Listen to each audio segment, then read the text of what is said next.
So this model I created, I call it the ripple. And then later I'll tell you why it's called the ripple. In a small startup, generally speaking, the founder and the management team, you're setting the direction, you're setting the agenda, you're doing all the heavy lifting. When the company gets larger, you'll see that the front lines are no longer the founders. The front liners are actually all the team leads and all the front lines. So there are 5 parts to it. The first part, I'll kick it off with a story.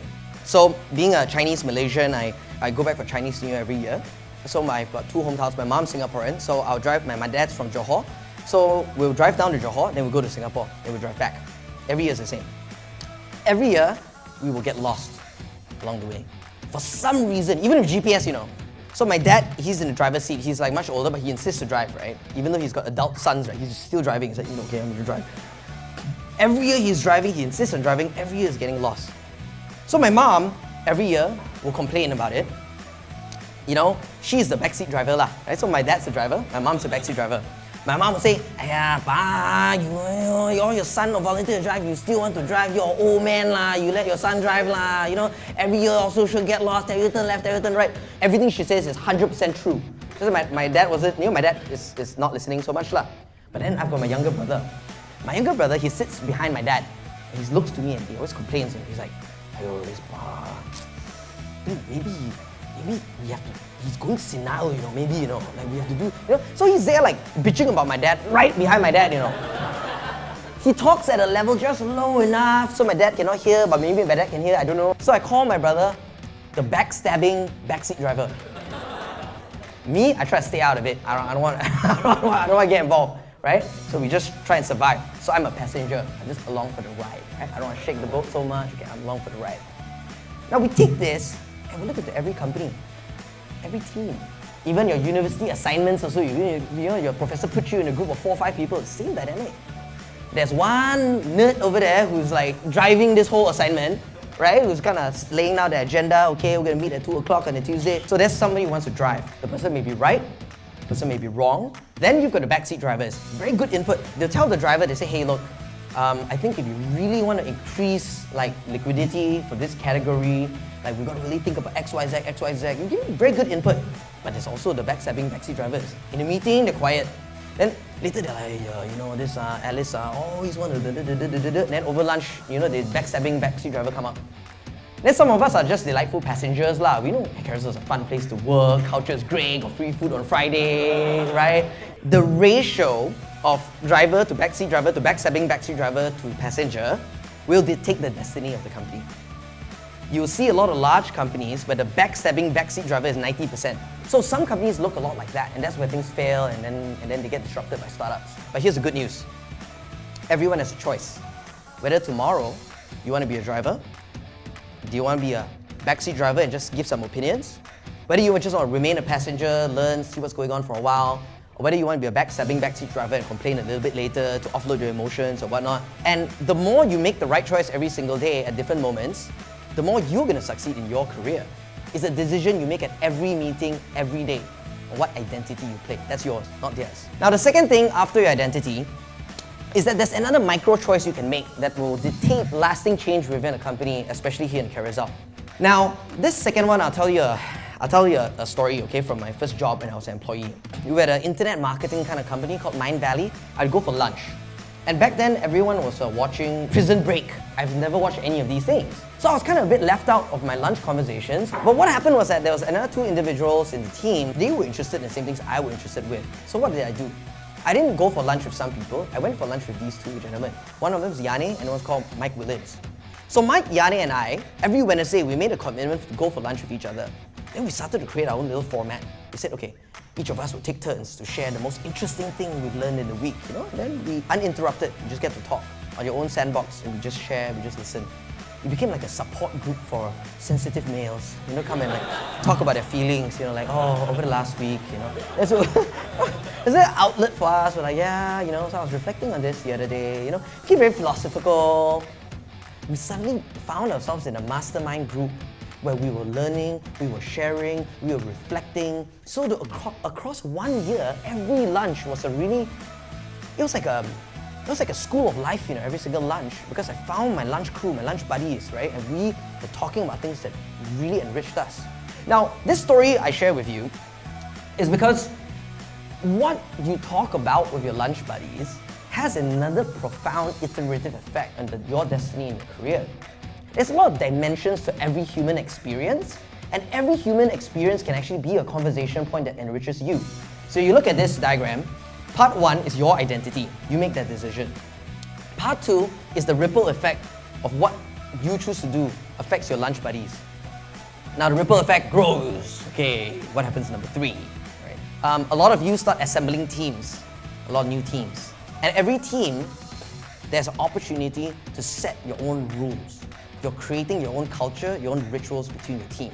So I'll tell you a story.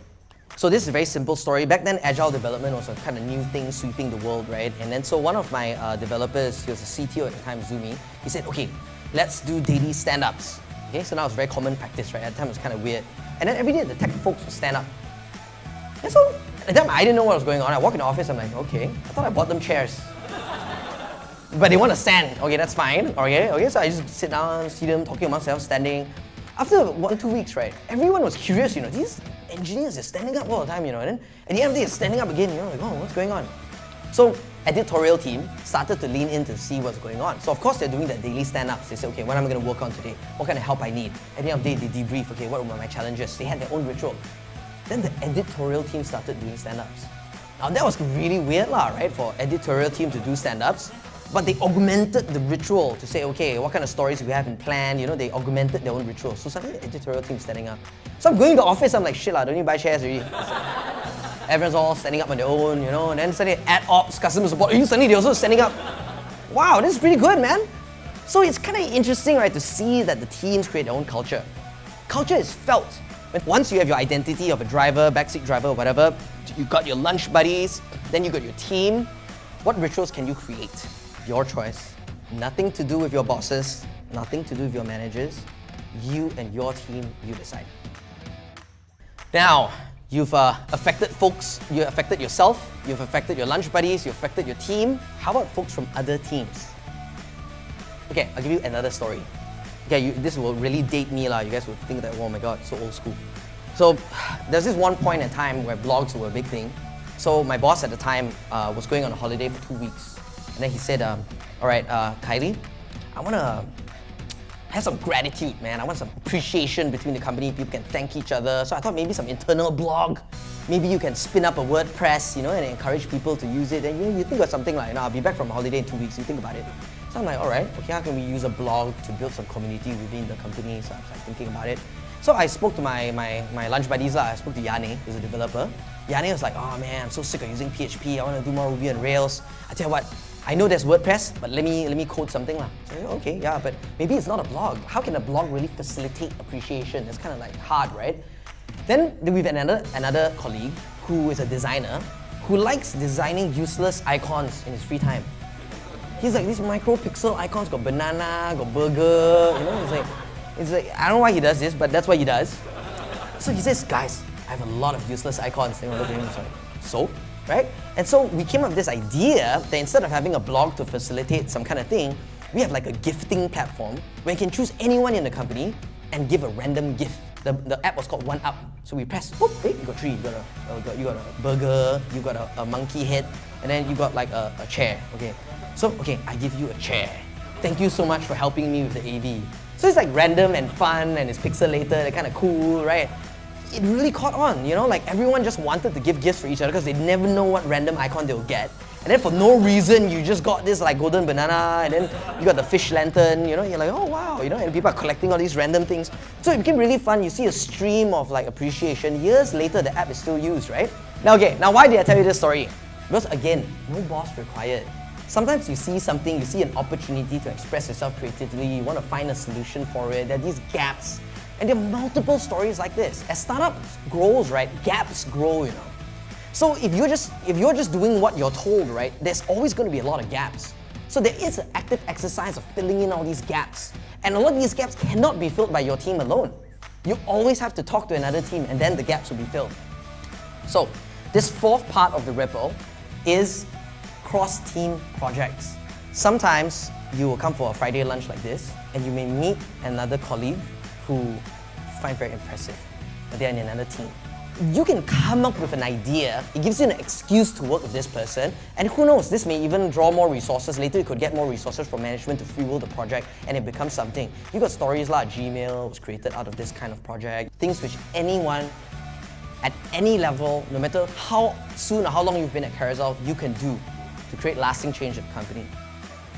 Part 5, and the final most important one, ironically is the simplest one. Share your story. What have I done today? I've just shared a bunch of stories. I didn't do a PhD on this, you know, these are just stories I've collected along the way.